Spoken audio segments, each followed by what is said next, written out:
Viewers, मैं हूं आपका होस्ट गुलाम चिश्ती और आप देख रहे हैं फैसलाबाद पेट्स। आज फिर आए हैं ग्रीन एवरी पे।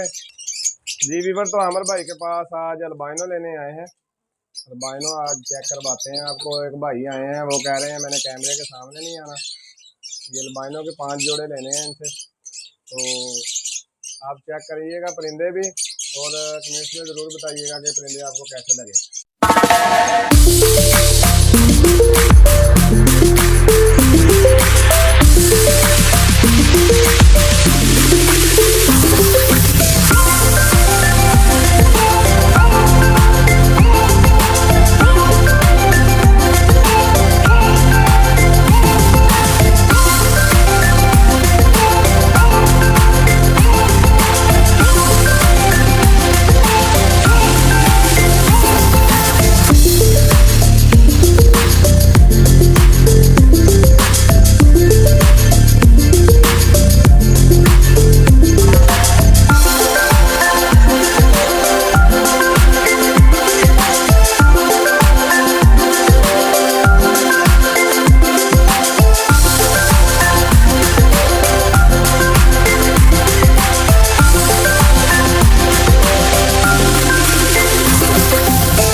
तो ये ग्रीन एवरी के बाहर आ गए हैं, और आप बताइएगा कि आपको पीस कैसे लगे, और वीडियो अगर अच्छी लगे तो कमेंट्स और लाइक ज़रूर करिएगा, और चैनल पे अगर नए हो तो सब्सक्राइब ज़रूर करें।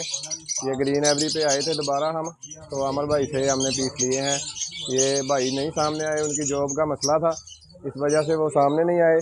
तो ओके व्यूअर्स, तो मिलते हैं नेक्स्ट वीडियो में। दुआओं में याद रखिएगा। फी अमानिल्लाह।